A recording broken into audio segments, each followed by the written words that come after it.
मेरे मालिक अनंतम शुक्राना अर्जिता कोटि कोटि शुक्राना दाता जी। ओम नमः शिवाय शिव जी सदा सहाय। ओम नमः शिवाय गुरु जी सदा सहाय।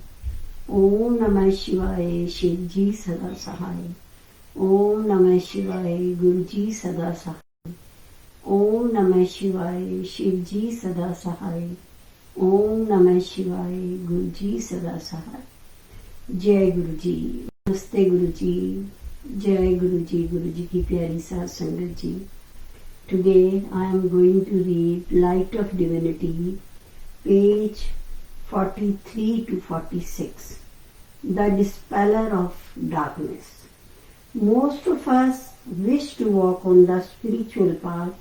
We somehow imagine or conjure up wrong notions about what spirituality is. We think that spirituality means living in seclusion in a Himalayan cave or roaming through the length and breadth of a land. We are blissfully ignorant that no spiritual knowledge can be attained unless and until we surrender our ego at the lotus feet of a Guru, who alone can lift us from the quagmire of our materialistic environment onto the spiritual path. The word Guru means dispeller of darkness. We are submerged in a tunnel of ignorance and darkness, and only a Guru can pull us out. The Guru is God. A word from him is a word from God. He need not teach anything. Even his presence is elevating, inspiring and stirring. Just his company provides self-illumination. Living in his company is spiritual education. Our holy scriptures are flooded with examples of Guru-Chela relationship. Our gods whom we worship today had at same time or the other sought the assistance of a Guru when they adopted a mortal form. Lord Krishna sat at the feet of the Guru Sandipani.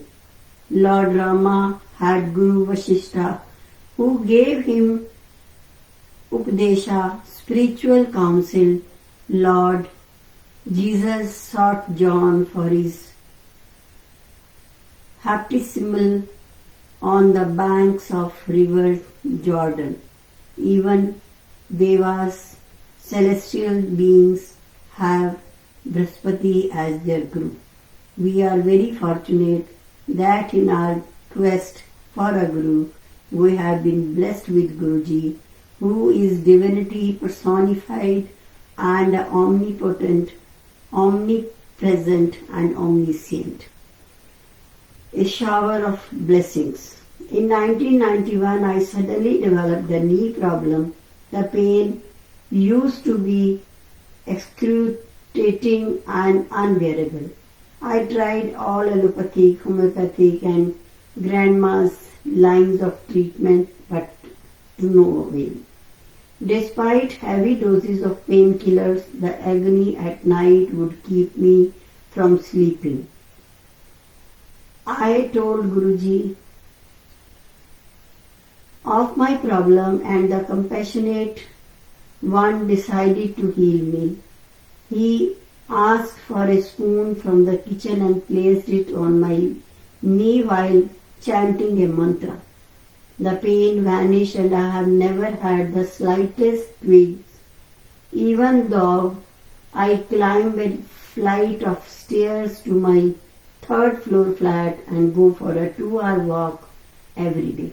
While on a posting to Kolkata, I got typhoid, which left me with a low-grade fever for a month and a half.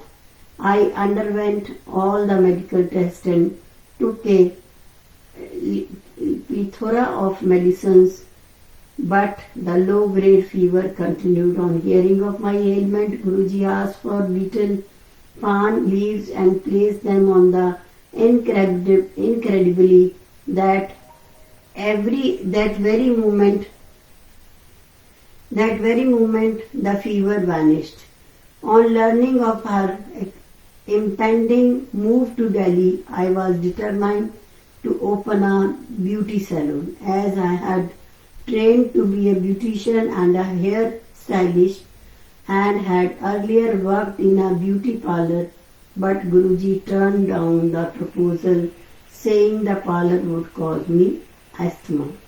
To my horror, I discovered that in due course of time, I did become asthmatic.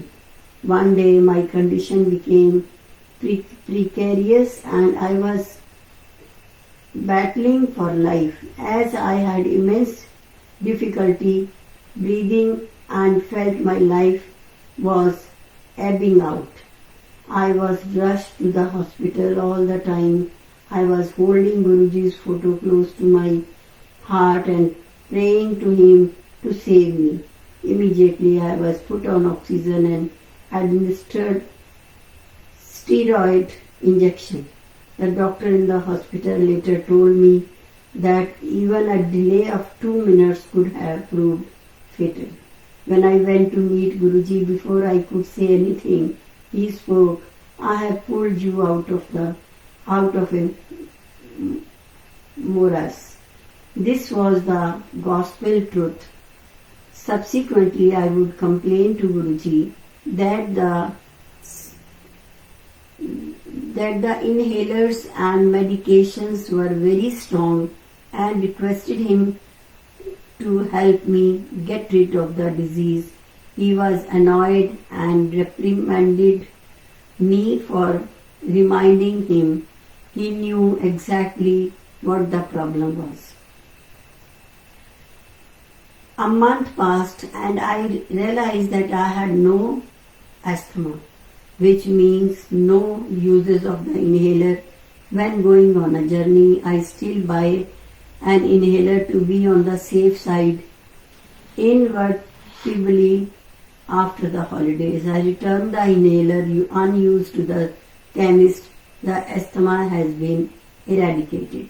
Once we were at a gathering of devotees with Guruji. He suddenly placed both his hands on a gentleman's head and we saw rose petals shower down. Guruji did the same on a lady's head and a shower of petals again fell.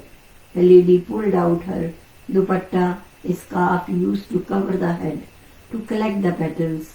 It was beautiful miracle. On my birthday, Guruji called me forward and in the presence of the Sangat asked me to extend my hands. Suddenly a sari fell on my palm. Guruji ordained that I should keep it in a clean place without wearing it. The sari had the rose fragrance so typical of him, and even though 10 years have passed, the fragrance remains. Moreover, Guruji's predicted a few years ago that my daughter would get married to a wonderful man. Without my getting sleepless nights over her marriage, it happened. Today she is happily married and has 2 beautiful sons, thanks to Guruji's blessings.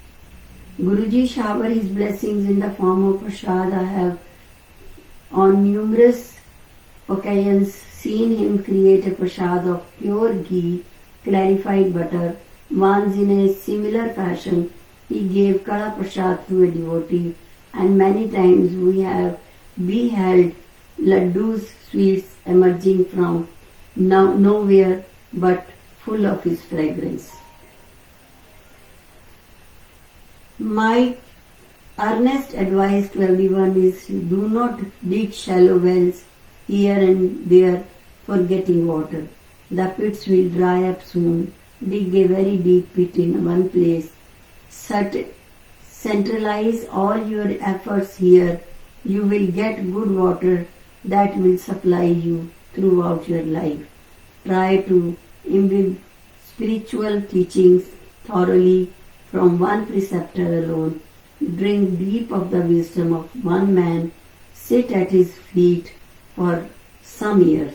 There is no use of wandering from one man to another out of curiosity, losing faith in a short time. Follow the instruction of one guru only. If you go to several people and follow the instructions of many persons, you will be bewildered. You will be in a dilemma. Remember, from one doctor you get a prescription, from 2 doctors you get a consultation, from 3 doctors you get a recipe for your cremation. One guru will tell you to do Hanuman's japa, another will tell you to do the japa of Shri Rama, a third will tell you to do puja every day. You will be puzzled. Stick to one guru and follow his instruction. Listen to all, but follow one. Respect all, but adore one. Gather knowledge from all, but adopt the teaching of one master. Then you will gain rapid spiritual progress. Satsang of Anita Verma. Jai Guru Ji, शुक्राना मेरे मालिक, अनंतम शुक्राना आप जी दा, कोटि कोटि शुक्राना दाता.